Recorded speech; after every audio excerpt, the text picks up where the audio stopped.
పరహితము చేయునెవడో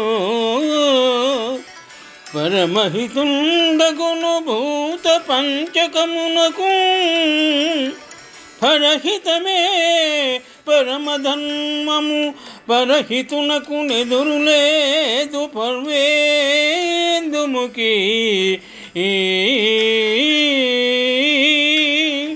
పోతన మహాభాగవతము నుండి ఈ పద్యము గ్రహింపబడినది. పరమహితము చేయునెవడో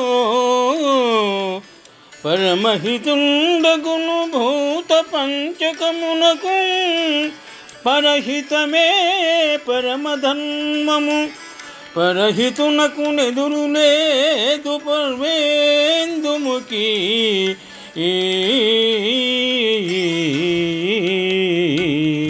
పరమశివుండు దేవ ప్రార్థితుండై ఆలాహలమును పానము చేయు సందర్భమున పార్వతికి ఈ విధముగా వచించినారు. పూర్ణచంద్రుని వంటి ముఖము గల పార్వతి పంచభూతాలకు ప్రమాప్తుడైన పరులకు సహాయము చేయుట కోసము ఎవడు సుముఖుడు అవుతాడో అటువంటి వానికి ఎక్కడా తిరుగులేదు.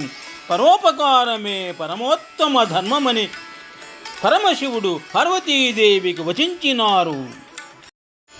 పరమహితము చేయునెవడో పరమహితుండగును భూత పంచకమునకు. పరహితమే పరమధర్మము, పరహితునకు నెదురులేదు పర్వేందుముకి.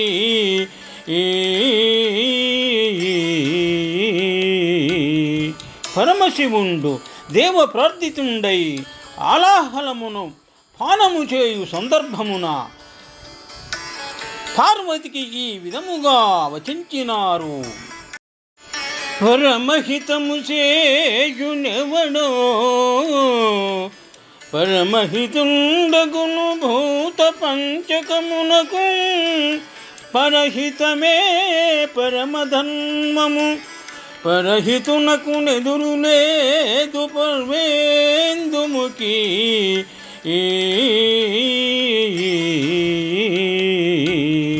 పరమశివుండు దేవ ప్రార్థితుండై ఆలాహలమును పానము చేయు సందర్భమున